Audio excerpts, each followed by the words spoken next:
Ingat ya, pesennya Madam Suki, si pembisik kartu. Jadi aku kasih tahu ya, suami yang tidak perlu dipertahankan itu seperti apa, ya? Atau kalian yang udah punya suami tapi sering sekali menangis di dalam diam, menangis dalam kesendirian, bahkan dalam mimpi pun menangis. Nah, jadi kalau kamu mempunyai masalah dengan suami kamu dan kemudian aku kasih tahu kamu tipe suami yang tidak perlu dipertahankan, ya. Yang laki-laki jangan salah sangka di sini ya. Tadi aku sudah bilang bahwa nggak semua laki-laki itu nggak baik. Ada yang baik, ya kan? Dan aku tadi memberi contoh tentang Diego yang suka masakin Eke, ya. Jadi nggak semua cowok itu nggak baik. Masih banyak cowok yang baik. Tetapi memang mereka itu harus diketemuin gitu loh, harus gimana itu laki-laki baik itu, ya oke. Inilah suami yang tidak perlu dipertahankan. 1, main tangan. Nah, kalau udah kayak gitu, udah deh Mbak, aduh Cin, bikin capek kamu itu kalau bertahanin. Terus main perempuan, ya. Terus apa lagi? Main judi. Nah, termasuk kasar. Nah, apalagi yang aduh mulutnya tuh suka nyakitin gitu, jadinya ngomong seomong tuh kayaknya bikin telinga itu panas gitu ya. Nah, itu perlu dipertimbangkan laki-laki seperti itu. Terus suka bohong, terus nggak sabaran ya. Jadi nggak sabar itu yang kayak gimana? Misalkan kamu pergi kemana menunggu dianya beli lombok, misalkan aku beli lombok dulu ya sayang ya, masuk ke pasar tradisional gitu. Berapa menit katanya suaminya? Setengah jam, katanya kamu 3 jam. Ya marahlah suami kamu ditinggal, ya bener lah itu ya kan. Jadi jangan selalu itu nggak sabaran, ternyata itu kan sudah melewati kesabaran. Laki-laki yang punya orang ketiga, aduh udah deh Cin, cowok itu nggak satu ya. Jadi kalau kamu diduain, ya udah deh, goodbye my love gitu aja ya. Jadi jangan capek-capek, jangan ini ya, jangan nggak usah buang-buang waktu kamu ya. Nah terus suami yang mudah marahin anak, nah ini suami kayak gini, ini akan membentuk karakter anak menjadi seperti dia nantinya, ya. Believe me and remember this please. Karena anak-anak itu pastinya kan akan menyontoh orang tua. Nah, kalau bapaknya suka marahin anaknya, terus suka mukul, suka memarahi dengan kata-kata yang kasar. Nah, one day ini anak akan menjadi seperti bapaknya. Ya, mendingan udah itu harus benar-benar dipikirkan lagi hubungan ini, ya, serius itu. Terus laki-laki yang tidak mau mendengarkan pendapat, merasa dia paling benar, ya kan, istrinya itu pokoknya udah deh kamu harus ngikut aku aja apa kataku, gitu kan.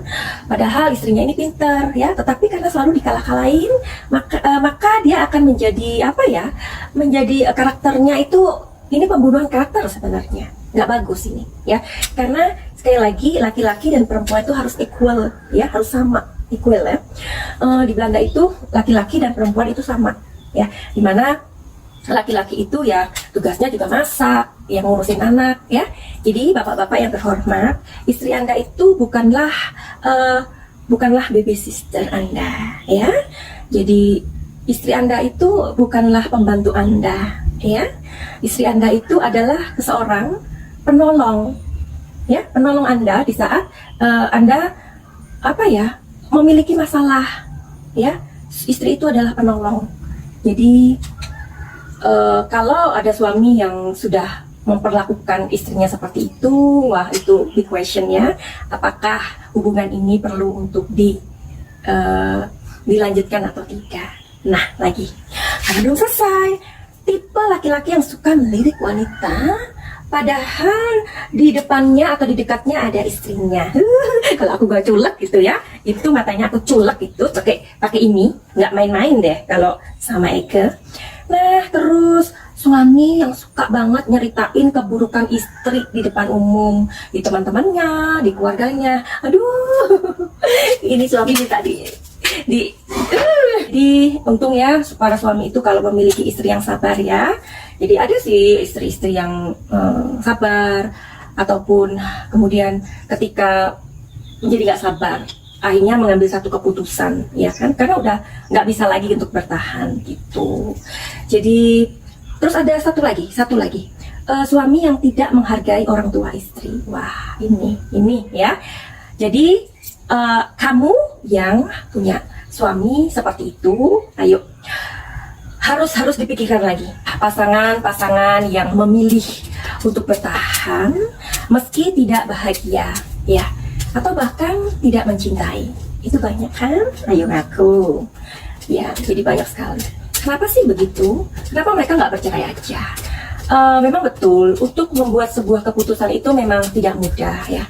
Barangkali orang-orang yang memilih bertahan meskipun nggak cinta atau tidak bahagia itu karena memikirkan atau mempunyai kekhawatiran, tepatnya, ya. Memiliki kekhawatiran tentang anak-anak, tentang tentang lingkungan, atau dia takut kehilangan status sosial.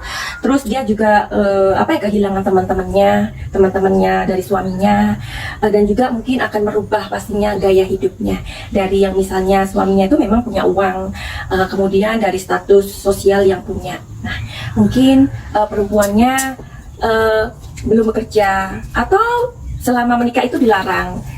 Otomatis perempuan yang banyak dilarang, kemudian hanya di rumah aja, itu otomatis akan membuat dirinya itu nggak pede, ya kan? Nah, jadi 5 aturan tentang hubungan, oke?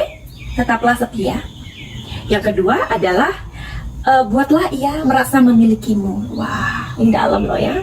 Terus hargai dan hormati. Dihormati itu bukan siap gerak begini, enggak seperti itu. Jadi dihormati itu dalam hati suami ini kan imam, ya kan? Imam di satu rumah tangga gitu. Jadi yang perempuan ya harus menghormati. Jadi suami itu kan adalah imam, ya, imam keluarga. Jadi selayaknya istri itu ya menghormati imam, dan suami tugasnya juga menghargai istri, jadi mendukung, mensupport, jangan selalu merendah-rendahkan, mengecil-ngecilkan, jangan membunuh karakter dia, seperti itu yang aku maksud. Terus jangan ada orang lain lagi, ya. Dan yang terakhir adalah punyai waktu. Nah, itu punyai waktu bersama. Kalau selalu sibuk, kapan sih manusia itu nggak sibuk?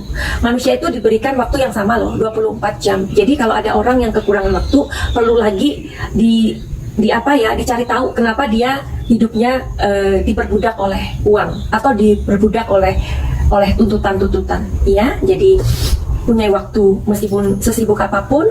Jadi ini untuk memupuk rasa di antara kalian.